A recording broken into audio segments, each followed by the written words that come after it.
z.com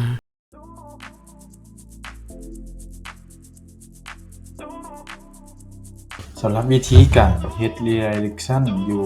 cPanel เนาะเฮ็ดจังได๋เนาะก่อนอื่นเราต้องได้ล็อกอินเข้าตัว cPanel ก่อนเนาะซึ่งว่าเราจะอธิบายก่อนเนาะว่าตัว Redirection มันใช้เพื่อหยังเนาะก็ตัว Redirection มันจะใช้เพื่อให้เอาโดเมนหนึ่งซี้ไปหาอีกตัวเมนหนึ่งตัวอย่างโดเมน test3gmo.com เนาะที่ให้มันซี้ไปหา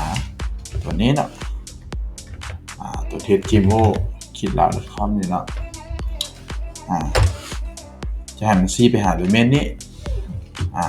ซึ่งว่าที่จังได๋เฮากลับไปหน้า cPanel ขึ้นเนาะหลังจากเฮาเข้าไปในตัว cPanel แล้วเนาะเฮาเข้าไปที่ฟังก์ชันของ Redirection เนาะหลังจากเข้ามาแล้วเฮาก็มีแต่กดเลือกโดเมนที่เฮาจะใช้ซี้ไปหาเนาะใช้เป็นตัว test3gmo.com เนาะซึ่งว่าเฮาต้องเฮ็ดเป็นทางหน้าต้องมี HTTPS เนาะจึงสามารถใช้งานได้เนาะเราจะซี้ไปหา test3gmo.com ธรรมดาเนาะหลังจากนั้นเฮากด add เนาะเมื่อเฮาแอดสำเร็จแล้วเฮารอถ่ายอีกหน่อยนึงเนาะเพื่อให้มันการอัปเดตในศูนย์ของ Index เนาะหลังจากอัปเดตแล้วเฮากลับไปหน้า